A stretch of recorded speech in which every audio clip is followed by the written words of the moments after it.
Have you ever wondered how some events in the world seem interconnected, as if everything followed a grand plan? What if I told you that one of the most astonishing prophecies about the end times is hidden in the book of Daniel? This prophecy, known as the 70 Weeks of Daniel, reveals surprising details about the past, present, and future. More than that, it was written with such precision that it describes events hundreds of years in advance. How is that possible? Today, we are going to dive into this prophecy and understand how God allowed Daniel to see not only what would happen, but also when it would happen. Get ready to uncover what lies behind this powerful message, why it is so important for our time, and how it can help us better understand the world around us. But beware, what you are about to hear could completely change your perspective on the future. Let's begin. Daniel, at around 87 years old, was at a stage in life when many might think about resting.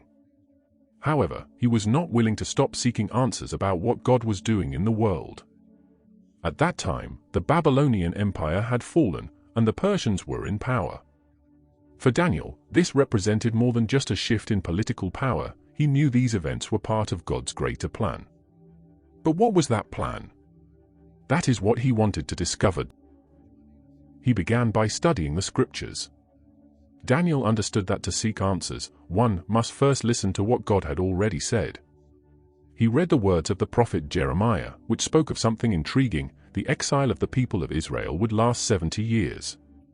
For Daniel, this was more than a historical curiosity. It was a promise, and he knew the time was nearing its end. Now think about it, how must Daniel have felt realizing that God's promises were about to be fulfilled? The excitement of knowing that his people could be just a few years away from returning to their land must have been enormous. But something deeply troubled him: the people were not praying. Jeremiah had made it clear that for the promise to be fulfilled, the people needed to seek God with all their hearts. And this was not happening. Daniel could have blamed others for this lack of action. But instead, he took the responsibility to intercede upon himself. He knew that prayer had the power to move heaven and earth. So, he prepared himself. He set aside his luxurious clothes, dressed in sackcloth, covered himself in ashes, and fasted. He decided to pray fervently, not just for himself but for the entire nation. While he prayed, something extraordinary happened. The angel Gabriel appeared to bring a message from God. Imagine this: Daniel praying intensely, and before he even finished his prayer, Gabriel arrived with the answer. Gabriel didn't just come to comfort Daniel, but to reveal something far beyond what he expected. God was not only planning to free the people from exile. He had a much greater plan: to redeem humanity and establish eternal justice. Gabriel explained that God had designated a period of 490 years, or 70 weeks of years, to accomplish this plan.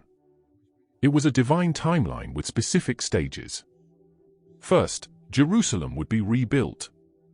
Then, the Messiah would come. And finally, eternal justice would be established. Every detail of this prophecy was aligned with God's perfect timing.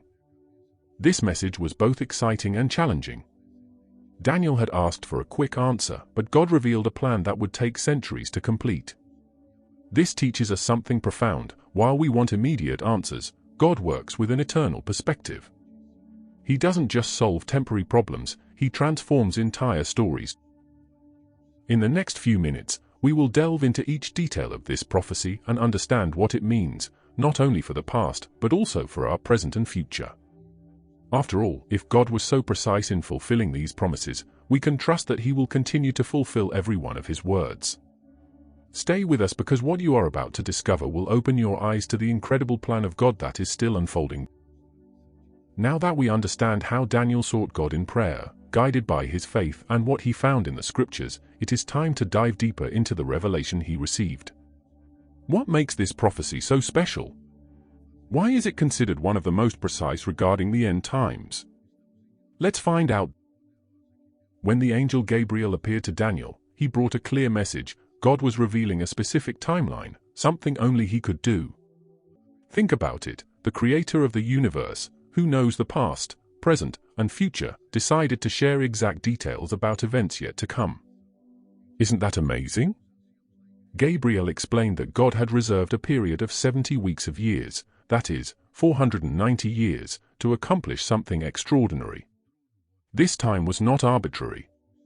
It reflected God's care and divine precision in correcting wrongs and restoring his relationship with his people. But what do these 490 years mean, and how do they connect to our history? To understand, we need to go back in time. The people of Israel had disobeyed God for centuries, ignoring his command to give the land rest every 7 years. They were so focused on their harvests and profits that they neglected divine principles. This went on for 490 years. As a result, God allowed the land to have its 70 years of rest while the people were in exile in Babylon. Now, God was using the same period of time, 490 years, to bring redemption. He would correct the mistakes of the past and prepare the way for something far greater, the coming of the Messiah. Gabriel detailed this plan, dividing it into clear stages. First, the initial 49 years would be dedicated to the reconstruction of Jerusalem, a task led by Nehemiah and others who faced immense challenges but persevered. Imagine the joy and relief of the people as they saw the walls being rebuilt, symbolizing not only protection but also a renewal of hope. Then Gabriel explained that 434 years would follow until the arrival of the Anointed One, the Messiah. And indeed, we see that Jesus appeared at the exact moment prophesied, fulfilling God's promise with precision. But what makes this even more fascinating is that Gabriel did not stop there. He also spoke of the rejection of the Messiah, something that must have been shocking to Daniel. Gabriel said that the Anointed One would be cut off, meaning rejected and killed. And that is exactly what happened. Jesus, the promised Messiah, was rejected by many in Israel and crucified. This event, so central to the Christian faith, was prophesied centuries earlier, showing how God was in control of every detail. And that's not all. Gabriel also spoke of the destruction of Jerusalem, which occurred in 70 AD, when the Roman army destroyed the city and the temple. All of this was foretold, demonstrating that nothing happens outside of God's plan. Now, you may be wondering, what about the final week of this prophecy? This is the most intriguing part because it is still in the future. It is about this that we will speak in the next moment, exploring how it connects with the final events described in the Bible and what it means for us today.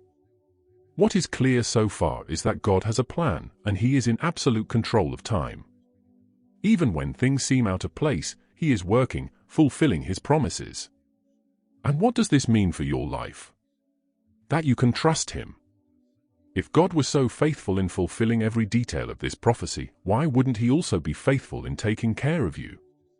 Stay tuned, because in the next segment, we will unravel the mysteries of Daniel's final week and how it reveals the most anticipated events in human history. You won't want to miss it. We have now reached the most mysterious and intriguing part of Daniel's prophecy, the final week. If the first 69 weeks have already revealed historical events with impressive precision, what can we say about this final week, which is still in the future? Let's explore what the Bible tells us about this period and how it connects to the days we live in. Gabriel explained to Daniel that the final week, or the last 7 years, would be a time of extraordinary events. He mentioned the arrival of a powerful leader, described as the prince who is to come. This leader will make a covenant with many nations, bringing an initial period of peace. It seems positive, doesn't it? But this peace will only be a facade. The prophecy says that in the middle of that week, after 3.5 years, this leader will break the covenant. He will forbid sacrifices and religious rituals and establish something terrible in their place, the abomination of desolation.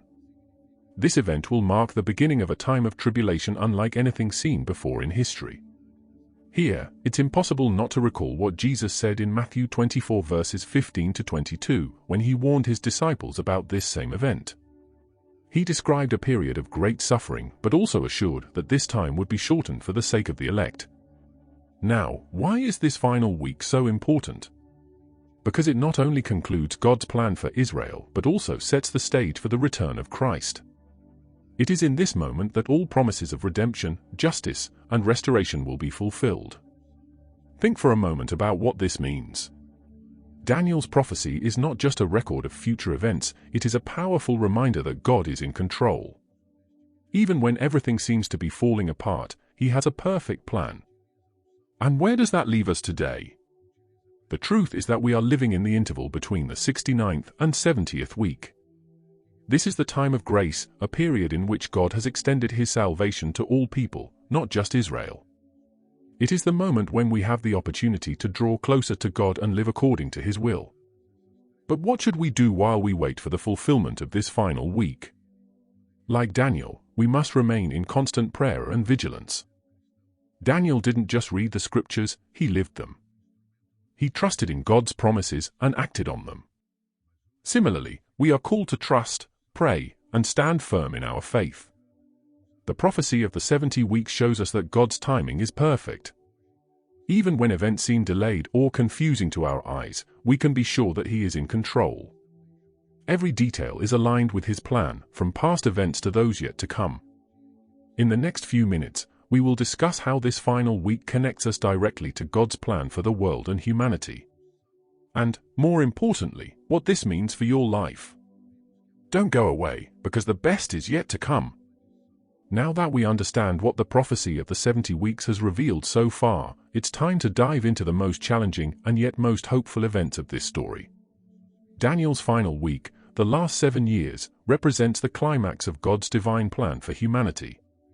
As we have seen, this period will begin with a peace agreement led by a global ruler, the prince who is to come. But this peace will be temporary, a false security that will lead to unprecedented chaos. In the middle of these 7 years, the covenant will be broken, ushering in a great tribulation. You might be thinking, why would God allow something so difficult to happen?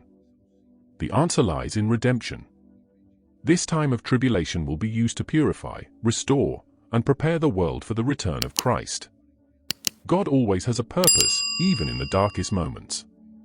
Jesus explained this clearly in Matthew 24. He warned that this will be a period of suffering unlike anything ever seen before, but He also gave us the hope that those days will be shortened for the sake of those who trust in God. No matter how difficult it may seem, the victory is already guaranteed. At the end of this final week, something extraordinary will happen. Jesus will return.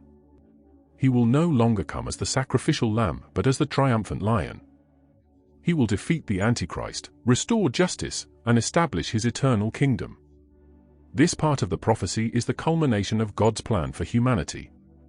In Revelation 19, we read about Jesus coming in glory, with the heavens opened, to judge and reign. It will be a moment that brings hope, restoration, and joy to those who have been waiting for Him. Imagine what it will be like to see justice restored, evil defeated, and the world finally living in peace and harmony under the reign of Christ. This is the promised future, a future that fills us with hope. But while we wait for this great day, what should we do?